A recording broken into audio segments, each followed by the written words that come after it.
Welcome to Sakshi digital exclusive. పునర్జన్మలను నమ్మే మతాల్లో బౌద్ధం కూడా ఒకటి. మనిషి ఈ జన్మలో చేసిన పనుల ప్రకారం మరణం తర్వాత తిరిగి పుడతాడని అంటుంటారు. దీన్నే పునర్జన్మ అని పిలుస్తారు.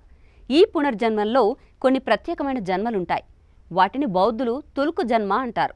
గొప్ప బౌద్ధ గురువులు మరణం తర్వాత తిరిగి పుడతారని దీని అర్థం. ఇక బౌద్ధానికి దలైలామాలే గురువులు. దలైలామా బౌద్ధ ధర్మానికి మార్గదర్శకుడు మాత్రమే కాదు, తల్లడిల్లిన మనసులకు ధైర్యమిచ్చే దయామయుడు కూడా. ఇప్పుడు ఉన్న దలైలామా 14వ దలైలామా.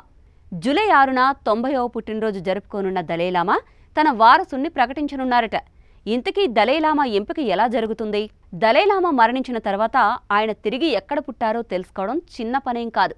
ఇది చాలా పెద్ద ప్రక్రియ. పెద్ద బౌద్ధ గురువులు మతపరమైన ఆచారాల ప్రకారం ఆయన పునర్జన్మను వెతుకుతారు. మొదటిగా వాళ్ళు ధ్యానం చేస్తారు. కలల్లో వచ్చే సంకేతాలను గమనిస్తారు. శరీరం ఎటువైపుకు తిరిగిపోయిందో, దహన సమయంలో పొగ ఎటు దిశగా వెళ్తుందో కూడా గమనిస్తారు. ఈ సంకేతాలన్నింటినీ కలిసి వాళ్ళు ఒక ప్రాంతాన్ని నిర్ణయిస్తారు. ఆ ప్రాంతంలో జన్మించిన చిన్నారుల్లో దలైలామా పునర్జన్మ ఎవరో తెలుసుకోవడానికి పరీక్షలు చేస్తారు. గత దలైలామాకు చెందిన కొన్ని వస్తువులు తీసుకువెళ్లి ఆ పిల్లాడి ముందుకు పెడతారు. వాటిలో కొన్ని అసలైనవి, కొన్ని వేరే వాటివి పెడతారు. ఆ చిన్నారి నిజమైన వస్తువులే ఎన్నుకుంటే ఇది దలైలామా పునర్జన్మ అని నమ్ముతారు. చిన్నప్పటి నుంచి బౌద్ధ విద్యను నేర్పిస్తారు. పెద్దయ్యాక ఆయన్నే దలైలామాగా ప్రకటిస్తారు.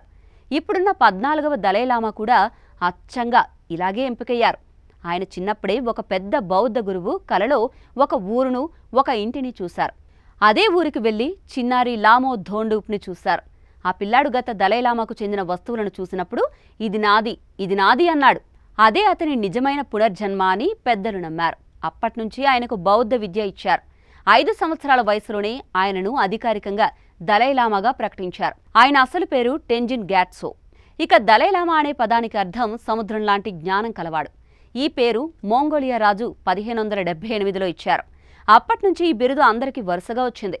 ఈ బిరుదు కేవలం ఒక పేరు కాదు, అది ఒక బాధ్యత.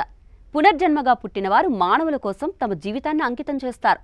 ఇప్పుడు 14వ దలైలామా తన తర్వాతి పునర్జన్మ ఎక్కడ పుడతాడో ప్రకటించబోతున్నారు. ఇది చైనాకు ఇష్టం లేదు. ఎందుకంటే వారు తమ ఆధిపత్యాన్ని చూపించాలనుకుంటున్నారు. కానీ దలైలామా మతపరమైన ప్రక్రియల ప్రకారం మాత్రమే ఎంపిక అవ్వాలని అంటున్నారు. ఇప్పుడు ప్రశ్నలు తలెత్తుతున్నాయి. ఎవరొస్తారు? ఎక్కడ పుడతారు? ప్రపంచం ఇప్పుడు అదే వేచి చూస్తోంది.